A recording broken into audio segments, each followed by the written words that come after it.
A number of comments have objected to you using the general term the West, and they want you to be more specific because there is no monolithic bloc called the West. It is an unfair generalization, they say.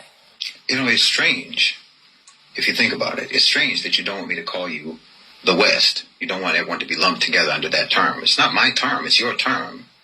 I didn't come up with it, you did. You call yourselves the West. Western civilization. We all grew up hearing about how wonderful the West is. Western achievement, Western thought, Western enlightenment. You're happy to take collective credit as the West for whatever you think is good. But for the bad things, you want to disassociate yourselves from it. When you're talking about the bad things, then you're like, well, what West are you talking about exactly? Who do you mean by the West?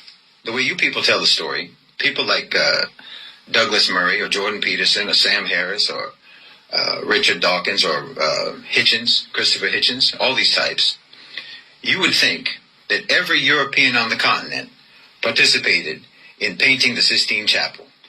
Everyone painting in shifts. All of you collectively invented penicillin, from the telephone to airplanes, from the cotton gin to the microchip. You all did that as one gigantic team effort. We, the West, abolished slavery. We, the West, gave women the right to vote. We, the West, developed modern technology. You like being called the West then, but just bring up just one of your innumerable atrocities, and then everyone starts looking around. Who, me?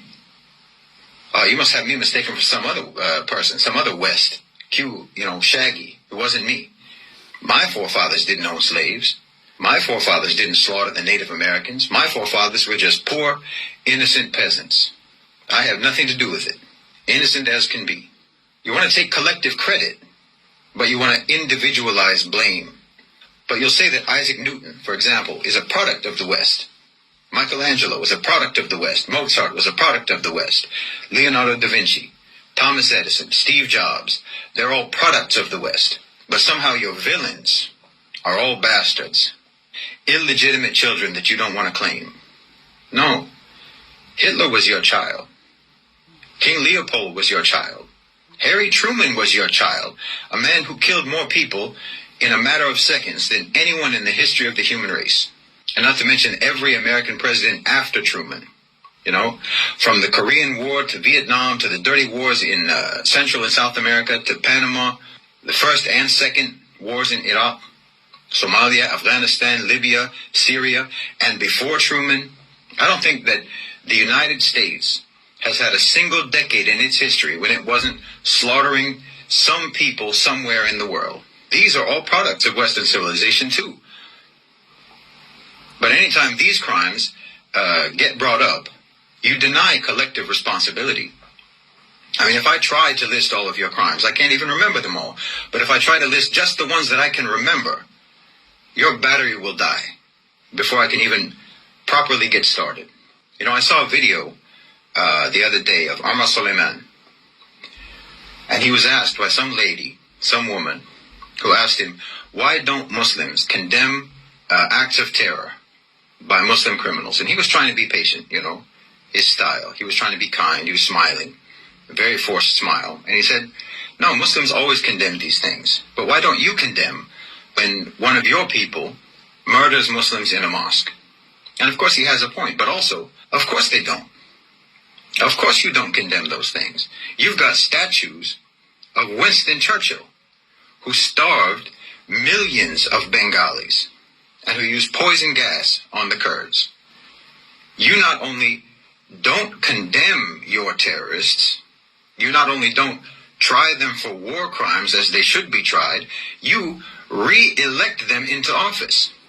Not just elect them, re-elect them. And you deny any responsibility for their atrocities. No, if you want to be called the West, when it comes to any positive achievements, then you have to accept being called the West for all the full catalog of inhuman, vicious, genocide, murder, rape, torture, bigotry, exploitation, oppression, assassinations, coups and subjugation, evil and brutality, all that your people have ever committed. That's why I always say Western civilization is a sarcastic term, because you never civilized. And, we made cool stuff is not a defense. Your approach to morality is, let's not and say we did. Let's not be moral, but say we are. You think that righteousness is denying the evil you do, not stopping yourselves from doing the evil. As long as you say you don't do it, or you call it something else, then somehow you're not evil when you do evil. As long as you don't admit it. It's upside down world. Every day is backwards day in the West. Bad is good, wrong is right.